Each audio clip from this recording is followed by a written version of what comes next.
Proyek strategis nasional. Proyek strategis nasional. Proyek strategis nasional. Proyek strategis nasional. Proyek strategis nasional. Presiden Joko Widodo telah mengeluarkan peraturan Presiden Perpres tentang percepatan pelaksanaan proyek strategis nasional atau PSN.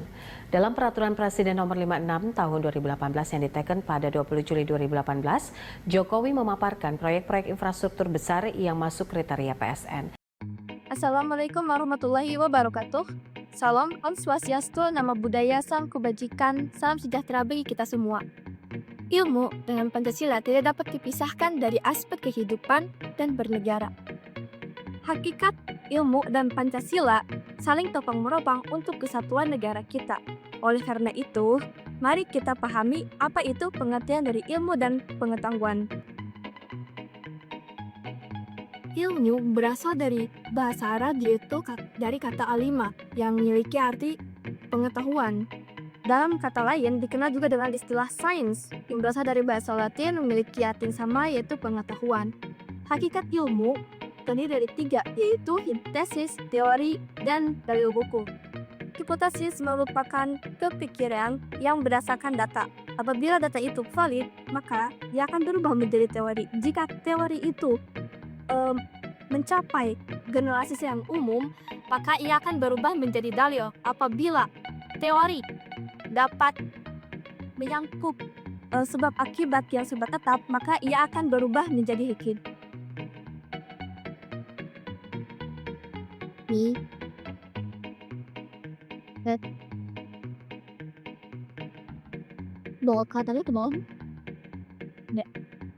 Oleh seorang dari penginderaan terhadap suatu objek tertentu. Dikutip dari Islam bahwa manusia memiliki 4 pengetahuan, yaitu yang pertama pengetahuan biasa, yaitu pengetahuan yang diperoleh oleh pengalaman sehari-hari. Yang kedua pengalaman ilmu, yaitu kumpulan pengetahuan yang disusun secara sistematis dan logis serta telah teruji kebenarannya. Yang ketiga pengetahuan filsafat, yaitu pengetahuan yang diperoleh dari pemikiran yang konstruktif dan spekulatif. Yang keempat yaitu pengetahuan agama, yaitu pengetahuan yang hanya diperoleh dari Tuhan lewat utusannya. IPTEK sebagai asas pembangunan dan sebagai salah satu bidang pembangunan yang sejajar dengan pembangunan lainnya. Maka secara sadar kita mengakui dan memahami betapa pentingnya IPTEK bagi kehidupan bangsa dan negara kita, terutama dalam menjamin kesinambungan pembangunan nasional. Baiklah.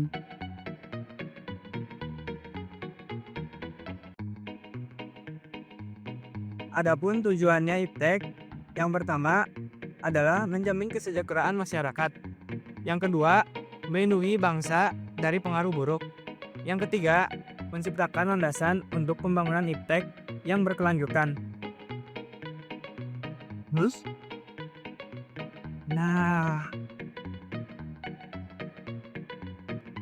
Adapun nilai-nilai Pancasila sebagai pengembangan IPTEK yang terkandung dari setiap sila-sila Pancasila diuraikan sebagai berikut.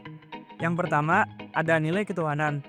Nilai ketuhanan mengimplementasikan IPTEK dengan menyeimbangkan rasional dan irasional serta akal dan kehendak.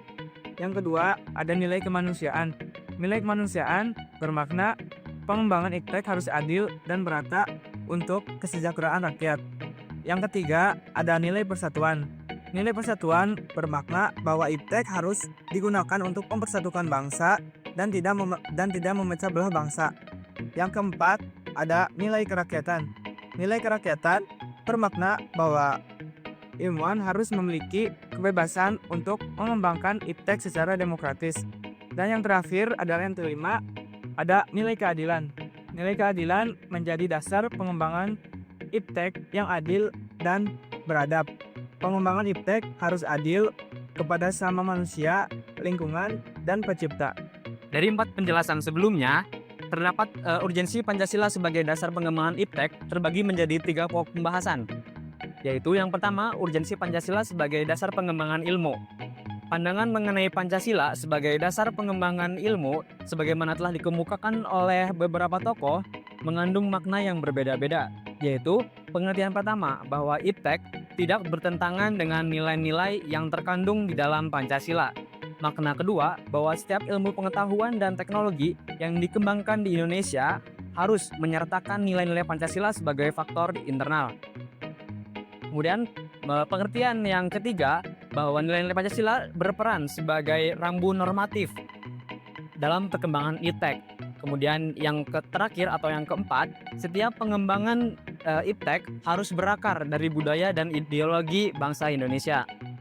Kemudian ada alasan kenapa diperlukan stop.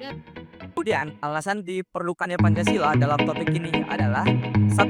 Perubahan dalam cara pandang manusia tentang kehidupan karena adanya pluralitas nilai yang berkembang. Yang kedua, dampak negatif yang ditimbulkan terhadap lingkungan.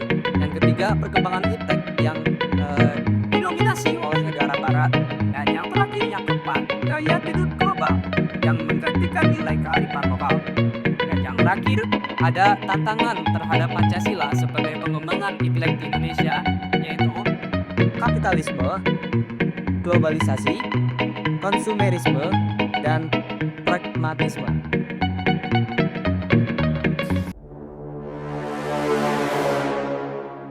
Dalam sudut pandang pendidikan Pancasila atau dalam sudut pandang Pancasila sendiri, PSN atau Proyek Strategis Nasional memiliki hubungan erat atau korelasi yang tidak dipisahkan.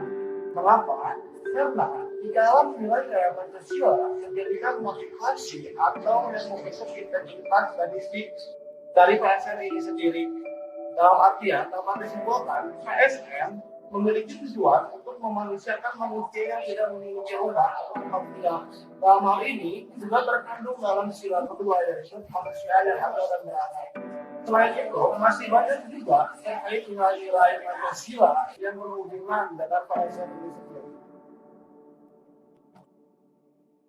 Dari banyaknya proyek yang dikerjakan oleh PSN, tidak lupa PSN juga mengajak para warga atau masyarakat lokal untuk melaksanakan PSN sendiri, misal seperti desa wisata, menjaga hutan, serta pembangunan di desa-desa, di pembangunan kota, pembangunan jalan, dan lain-lain.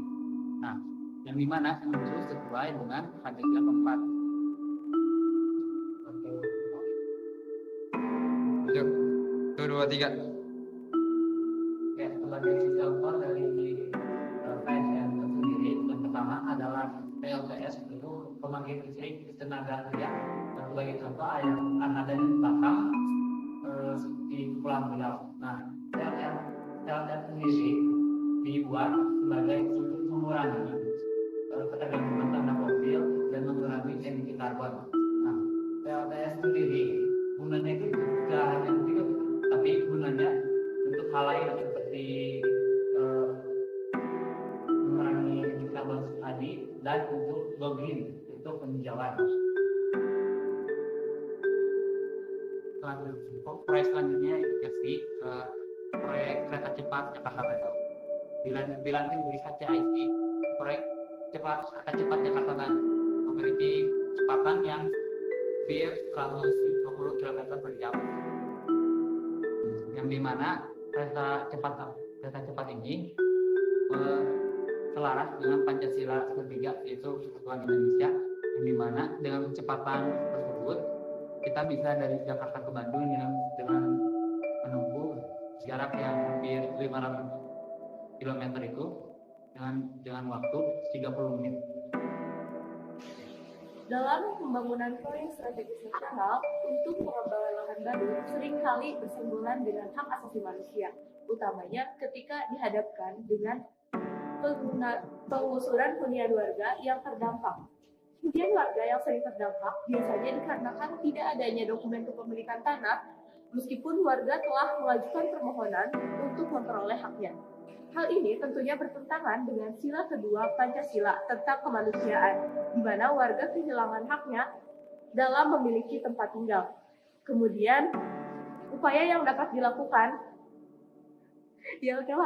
Kemudian, ada beberapa upaya yang dapat dilakukan, diantaranya yaitu sosialisasi kepada warga dan diberlakukannya bentuk perlindungan hukum preventif dan represif yang bertujuan untuk mencegah terjadinya penggusuran paksa dan mendapatkan ganti rugi terhadap yang diderita oleh pelaku.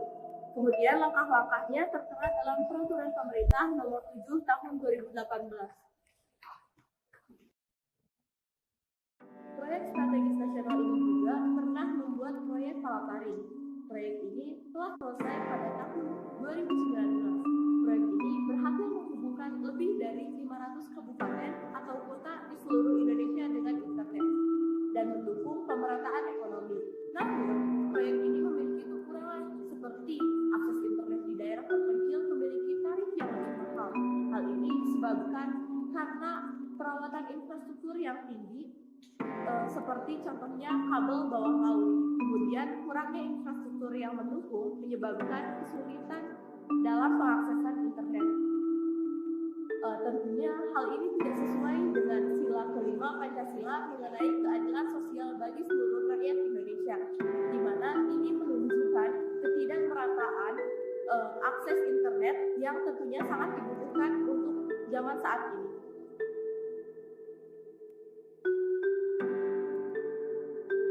Baik, sudah sampai di penghujung video. Dalam video edukasi ini, kami atau saya perwakilan dari kelompok 1 ingin menyampaikan atau memaparkan pesan-pesan terkait mata kuliah pendidikan Pancasila.